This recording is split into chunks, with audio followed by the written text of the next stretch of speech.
Wesleyan Central. We are green pastures in the shadow of Death Valley, as I like to call it.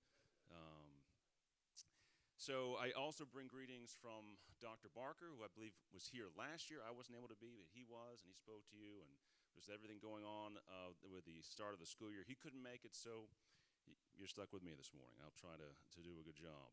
But I've known Dr. Barker for a long time, and he and I have together watched the type of transformation in higher education, including Christian higher education, that is concerning to all of us, and that I've been asked to speak on here today.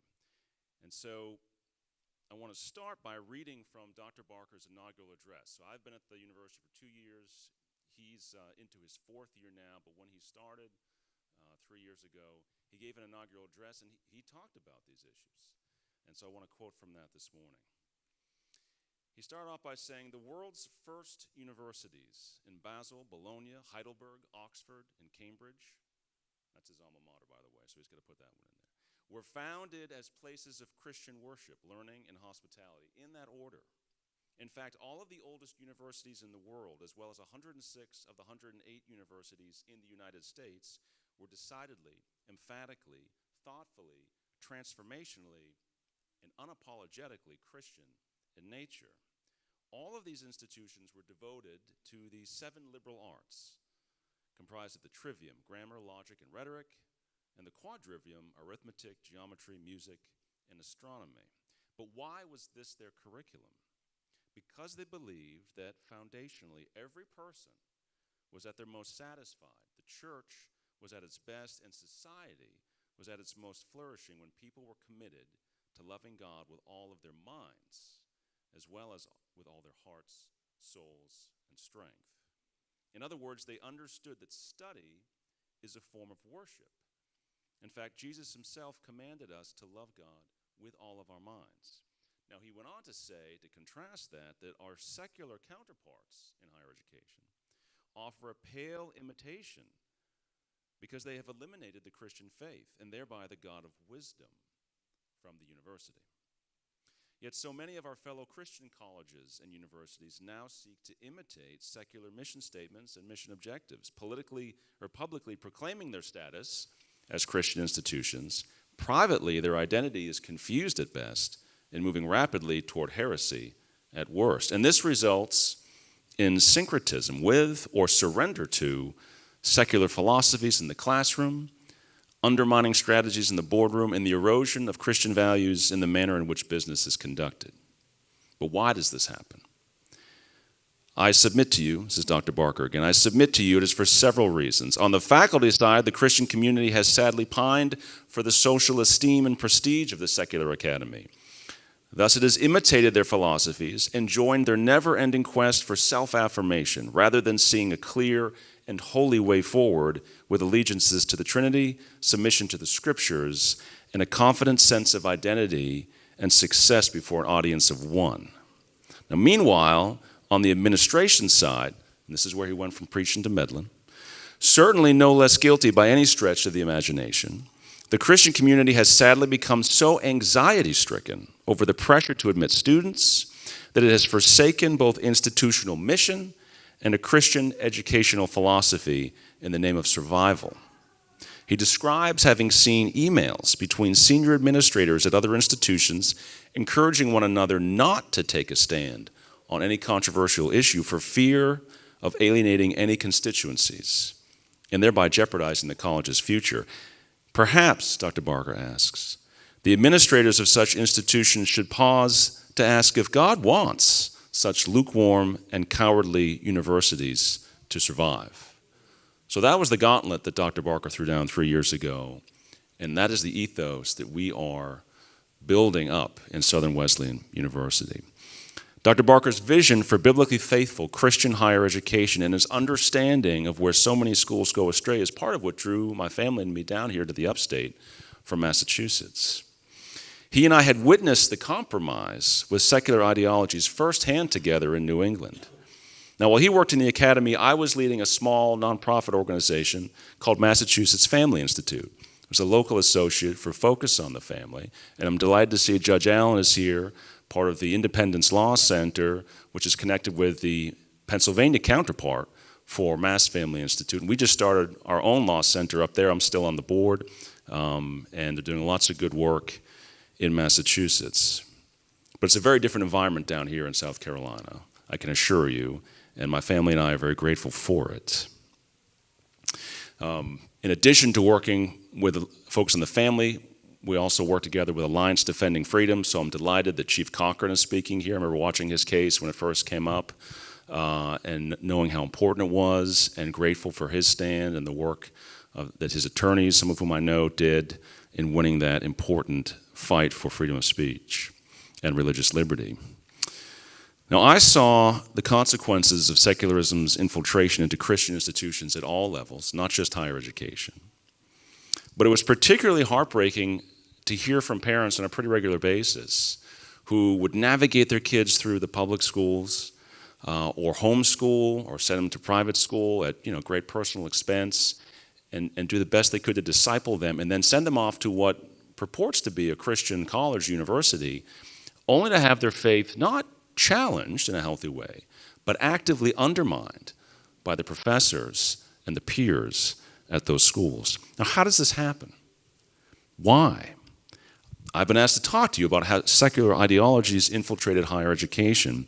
And so I actually want to share another brief excerpt from a very different address, this one given at Harvard University, which is one of those 106 schools that originally were founded as a Christian school, in Harvard's case in 1636. So this speech was from 1838, so they just celebrated their 200th anniversary. It was a Sunday evening in July, and it was Ralph Waldo Emerson delivering a speech to the Divinity School. In it, he openly attacked Christianity, saying this: "Historical Christianity has fallen into the error that corrupts all attempts to communicate religion. As it appears to us, and as it has appeared for ages, it is not the doctrine of the soul, but an exaggeration of the personal, the positive, the ritual. It dwells with noxious exaggeration about the person of Jesus. The soul knows no persons. It invites every man to expand to the full circle of the universe, and will have no preferences but those of spontaneous love. But by this Eastern monarchy of a Christianity, which indolence and fear have built, the friend of man is made the injurer of man. The manner in which his name is surrounded with expressions which were once sallies of admiration and love, but are now petrified into official titles, kills all generous sympathy and liking. All who hear me feel that the language that describes Christ to Europe and America is not the style of friendship and enthusiasm to a good and noble heart, but is appropriated and formal. It paints a demigod as the Orientals or the Greeks would describe Osiris or Apollo." He goes on. "And thus by his holy thoughts Jesus serves us, and thus only. To aim to convert a man by miracles is a profanation of the soul. A true conversion, a true Christ, is now, as always, to be made by the reception of beautiful sentiments." All right, so he's using some pretty flowery language. It's about 200 years old in its mannerisms of speech. But Emerson was a transcendentalist. Right, every age has their trans fight. This was the one in the 1800s. And his beliefs have been summarized as claiming that true religion was not what traditional Christians would define. He saw religion not as an organization or a place, but rather, and this is the important part, as a divine worship of oneself. And so when you peel away that flowery language, and again, he was a famous author, you get to the worship of oneself, which is what all the demons are trying to push man towards. Now, the initial response to the Divinity School was good. It was to banish him for the next 30 years because he had come and essentially denied the divinity of Christ, denied miracles. It's just the Arian heresy reborn in many ways. But then, after sort of that 30 years in the wilderness, with a new generation of leadership in charge, and with Emerson now a highly acclaimed alumnus, he was invited back and given a supervisory role within the school. Now, this is not the first example of how a university founded as a Christian ultimately caves to secular pressures and worldliness, but it is a prominent one for our nation. And to me, it was surprising to learn that this type of thing had been happening much earlier. In fact, even in 1838, when they kicked him out for giving this talk, they were already a dead man walking because Unitarianism had taken over much of the leadership, as I understand it, of Harvard at that point. So this type of thing happened much earlier than I think a lot of us maybe assumed. There was a large shift to secularism over the 19th and 20th centuries as Enlightenment rationalism, Darwinism, and modern liberal philosophy displaced the Christian foundations for higher education. Now, I'm not going to get further into sort of these esoteric European philosophical movements that are important, and there's some good research done on this, but unlike Dr. Barker, who went to Cambridge and is conversant in these things, I just went to law school and then the Marine Corps, so I can talk about what I personally experienced in higher ed, and I think that can be helpful. As I've got up on there on my slides, you've got transcendentalism, Unitarianism. I want to talk about naturalism and scientism. So scientism as opposed to science, right? With science, we can put a man on the moon, create the microwave, the internet.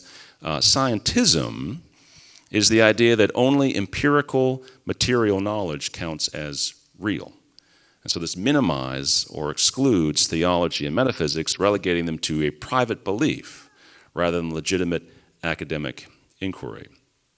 Now, where I encountered this, I went to a small Christian liberal arts school, not unlike Southern Wesleyan, and then went to the University of Minnesota Law School, and I had no idea what I was getting into. I mean, the ideological shift from a small Christian school to a big state school, a law school, even worse, was massive. And I ended up having a class called the Obligation to Life Seminar. Now, in this class, we tackled all sorts of topics: war, capital punishment, euthanasia, animal rights. But where scientism came in is sort of the doctrinal belief that we all evolved from one amoeba or whatever, single-cell organism. So there's no distinction between animal life and human life. So right out of the gate, they have denied one of the core teachings of Genesis, that we are made in God's image, and we have been commissioned to subdue the earth and fill it. So you couldn't use that rationale to talk about what's ethical and what's moral and what should be legal. So we go through these different topics. And there was one student in particular who was very adamant. She was a vegan. All life should be protected. And she even talked about, not only do you not eat meat, you shouldn't even go fishing, even if you throw the fish back. Some guys like to fish and throw it back.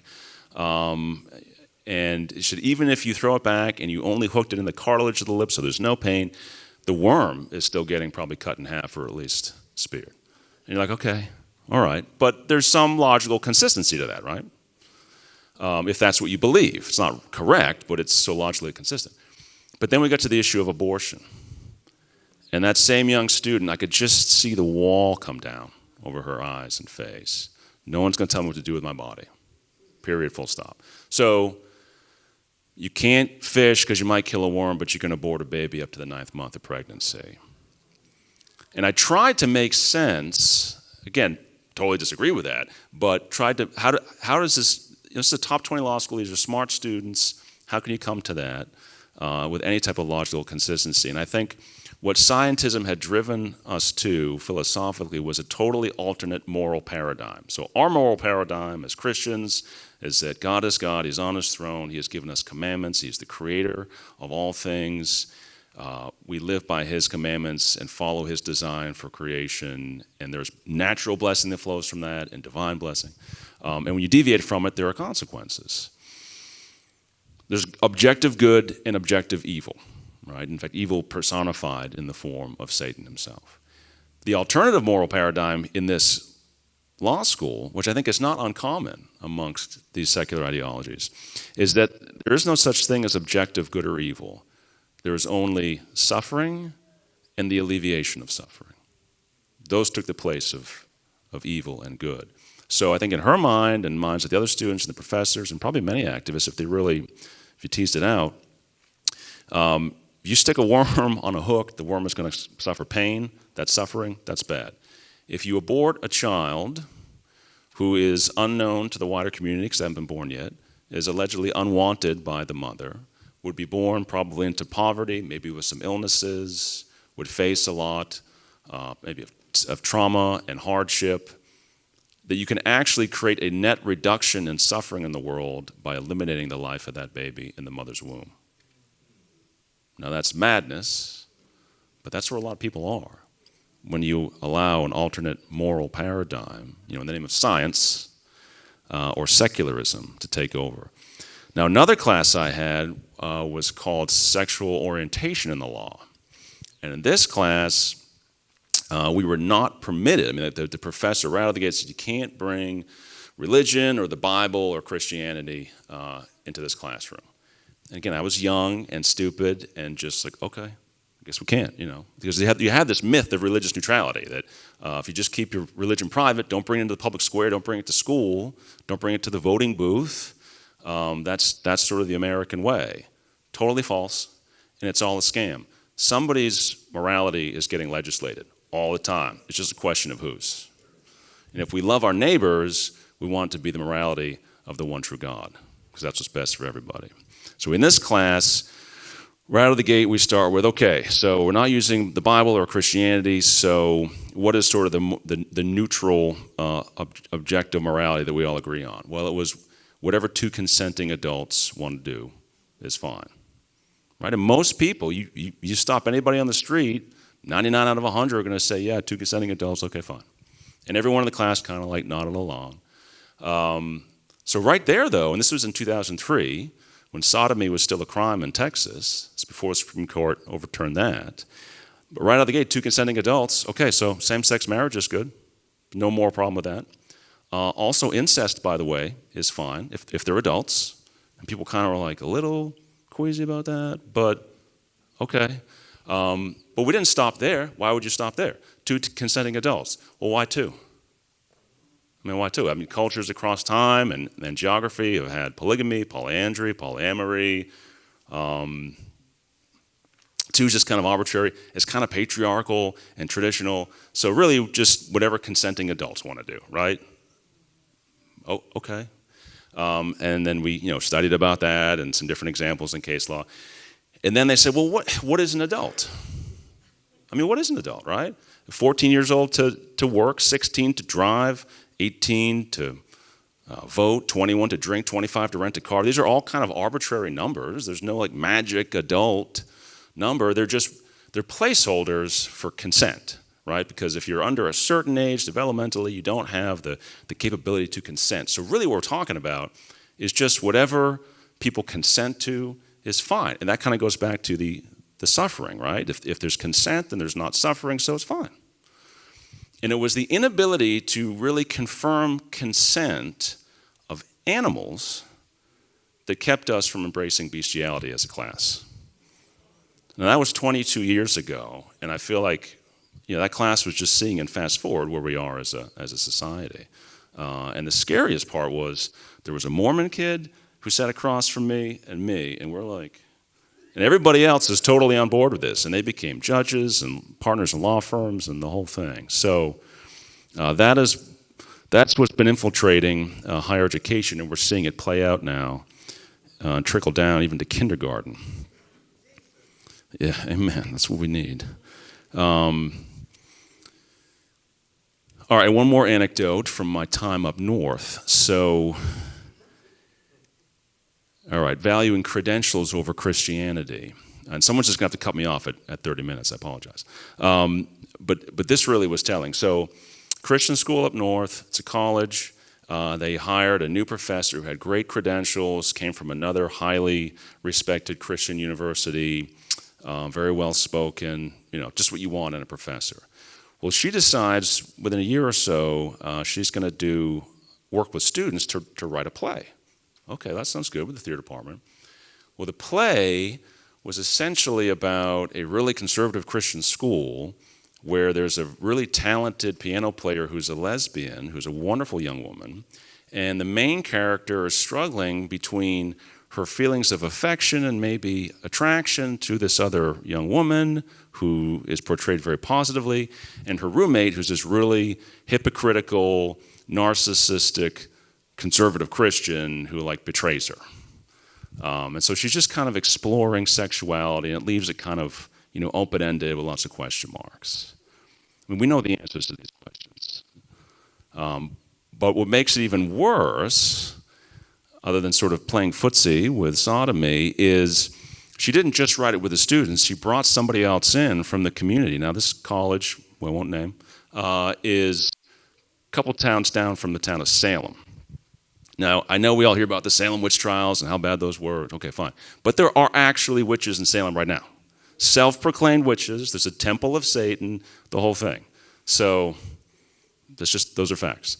And this professor invited a witch, a self-professed Christian witch, okay, to campus to help co-write this play. And this Christian witch is also radically pro-abortion. And all this is available on her website. So real easy to connect the dots, and nothing was done about it. Nothing was done about it. So my kids didn't go to that school. Now, the last item on this slide, or I guess it's on my slide, so the things I wanted to talk about, again, you've got Unitarianism, Transcendentalism, so these European philosophies, naturalism and scientism, the myth of religious neutrality, the pursuit of novelty and notoriety, credentials over Christianity. There we go. All right, and then the last one, thank you, is follow the money. Follow the money. Now, this is just one example, but it's characteristic of what we're facing now. Has anyone heard the name of James Nicholas Pritzker? You might recognize the name Pritzker. That's the governor of Illinois. But the governor's, I think it's his first cousin, James Nicholas Pritzker, born in 1950, a wealthy heir along with the governor to the Pritzker family of Illinois. He's had 3 wives, married to one now, fathered 3 children. But in 2013, he announced himself to be actually a woman named Jennifer Natalia Pritzker. I was going to put a picture up there, but you can Google him. He's not fooling anybody. He is known as the first transgender billionaire, with a B.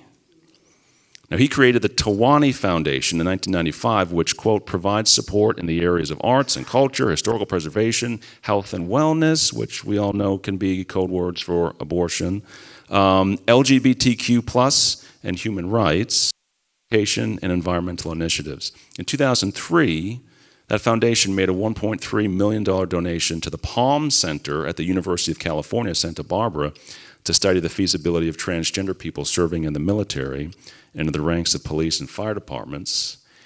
And in 2013, they donated $25 million to Norwich University in Vermont.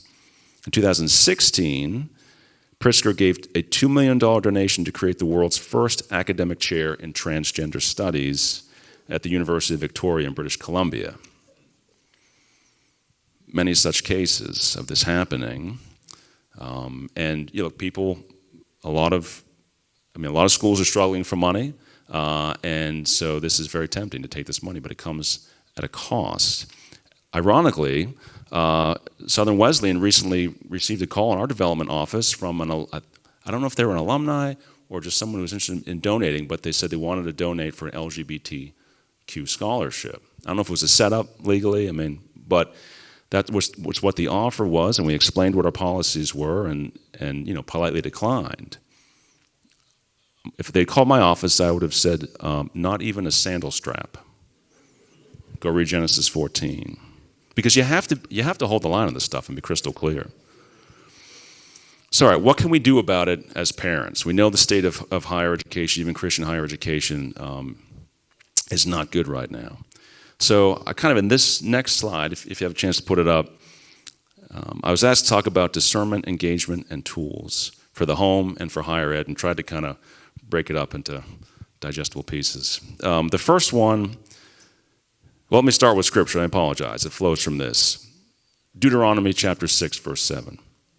You shall teach them diligently to your children, and shall talk of them when you sit in your house, when you walk by the way, when you lie down, and when you rise up.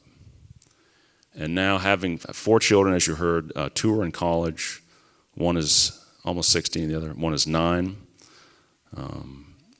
This is how it has worked best for us. Is we're just always talking about God's word and what it means for our life, and we try and do family devotionals, but sometimes I think we kind of have more success just being there and always being willing to talk about it. And I've come to the conclusion that someone or something is going to disciple your child. It might as well be you. And it's easy to sort of de facto delegate much of the education and discipleship of your children out to other people. Schools, public or private, coaches, even youth pastors can be tremendous partners. But you can't always assume that. You really should never assume it. Always kind of be vetting things and checking in and get your kids to understand that you are the primary authority, especially when they're young, and that God's word should be flowing through you to them. So talk about it all the time. If they're rolling their eyeballs at you, you're probably doing it right. So we talked about stuff all the time, whenever it comes up. There was one time, I started reading through the book of Genesis. My boys were young, ages like 8 and 9, and I thought we're just going to start from chapter 1 and let's go. We'll talk about it. And a couple nights in, I'm realizing, okay, we're hitting every form of sexual deviancy known to man. Just in Genesis, I kind of forgot about that. When you're reading it to like 8 and 9-year-olds, all of a sudden you're like, oh, wait a minute, that's in there. Even depending how you read about the passage on the Nephilim, even sex with demons, which is something they weren't even doing in Massachusetts yet. But we talk about it, but I think that set the tone that my kids know, okay, there is like nothing we can't talk about with that because he's covering it all. I want to talk about the word fear too. Now the context for that passage in Deuteronomy, if we go back to the beginning of the chapter, says, now this is the commandment, and these are the statutes and judgments which the Lord your God has commanded to teach you, that you may observe them in the land which you are crossing over to possess, that you may fear the Lord your God, to keep his statutes and his commandments. And in Proverbs chapter 9, it says, the fear of the Lord is the beginning of wisdom. Now, that is so contrary to the secular ethos today, where fear is assumed to be bad, it's tied to hate and ignorance. And you even have, if you probably didn't catch it, I did only when I was going back through it. So Emerson's even talking about fear as a bad thing. And of course, some kinds of fear can be bad, but fear of the Lord is holy. It's about awe and respect and ultimately obedience. So that leads to my third point for the home is culture. Build a culture of embracing your faith. It's not just for Sundays. I don't have to tell you all that. You're here on a Friday. We made T-shirts for our little homeschool. It was Beckwith Academy. But the logo for that, the motto was the fear of the Lord is the beginning of wisdom. So my kids are running around with that on their T-shirts. They actually had sweatshirts. They wore it to soccer practice at the public school. And a bunch of the public school kids were like, hey, can I get one of those sweatshirts? They actually paid for them. I ordered a bunch, and I was like, this is not going to go well. Maybe they're just making fun of my son. I don't know. But there was like half a dozen kids running around the public school with Beckwith Academy, the fear of the Lord is the beginning of wisdom, on their sweatshirts because we built a culture. Jumping forward to higher education, stewardship. This is where it gets a little more complicated. I like to say that when your kids are young, or I'm still kind of at the point, or I was until a few years ago, where I can solve pretty much any problem my kids have with a bowl of ice cream. It gets more complicated as they get older. And when it comes to higher education, look, I work for Southern Wesleyan University. I think it'd be a great place for any of your children. We'd love to have them. We have a scholarship for them. But especially when you get to grad school, which is where one of my sons is looking now, there are good Christian grad schools. But if you want to be a good steward of what God's given you as a young man or woman, there may be times when, for example, I had a young man who worked for me who was from Harvard Law when I was up in Boston, and he was fantastic. Now, he was older, he'd been in the military, he's married, but he decided to go to Harvard because at the moment you can still get a good education if you're mature at some of those places, and they do open doors to influence and power, which it can be stewarded well. So he ended up being this law student who I wanted to just lock in the office and keep him forever. It was so good. But after he graduated from Harvard Law School, he ended up being the clerk for Chief Justice Roberts. So I was like, all right, just need some adult supervision. So this is working out well. But those are some of the choices that you make when you're a little bit older. So it's a question of stewardship. I think undergraduate, it can be very important to go to a Christian school. Again, I work for one, so I'm biased. But my sons go to Hillsdale College in Michigan. It's a solid Christian school. And they both have met wonderful young ladies. One of them is engaged. And that's that can be one of the most important things that you get out of college. I mean, the degree is important, but being surrounded by peers, and that's my next to last point, peer influences are huge. And this is true not just in college, but early on. So, we all want our kids to have friends, but you got to police those friends. I mean, you want the right friends. Because there's a window of time where they have way more influence than you do, and it can be terrifying. But if they're reinforcing you, if their families are on the same page, it's huge. And then the last, but most important, is the church. And I don't have to tell you all that. Again, you have a great church. And so that's a huge resource for you as families. And the most important one. All right, I know I'm just about out of time, or I am out of time, so I'll just close with this. I know I mentioned Focus on the Family. Dr. Dobson, the founder of Focus on the Family, just passed. I think it was a couple days ago, right? Just this week. Very sad. He founded not only Focus on the Family, he was instrumental in founding the Family Research Council and Alliance Defending Freedom. He was involved in that as well. So a true visionary and leader for the family. And I just was thinking this morning, I was just driving in, you all are blessed to have a similar leader and visionary for the family in Apostle Quick.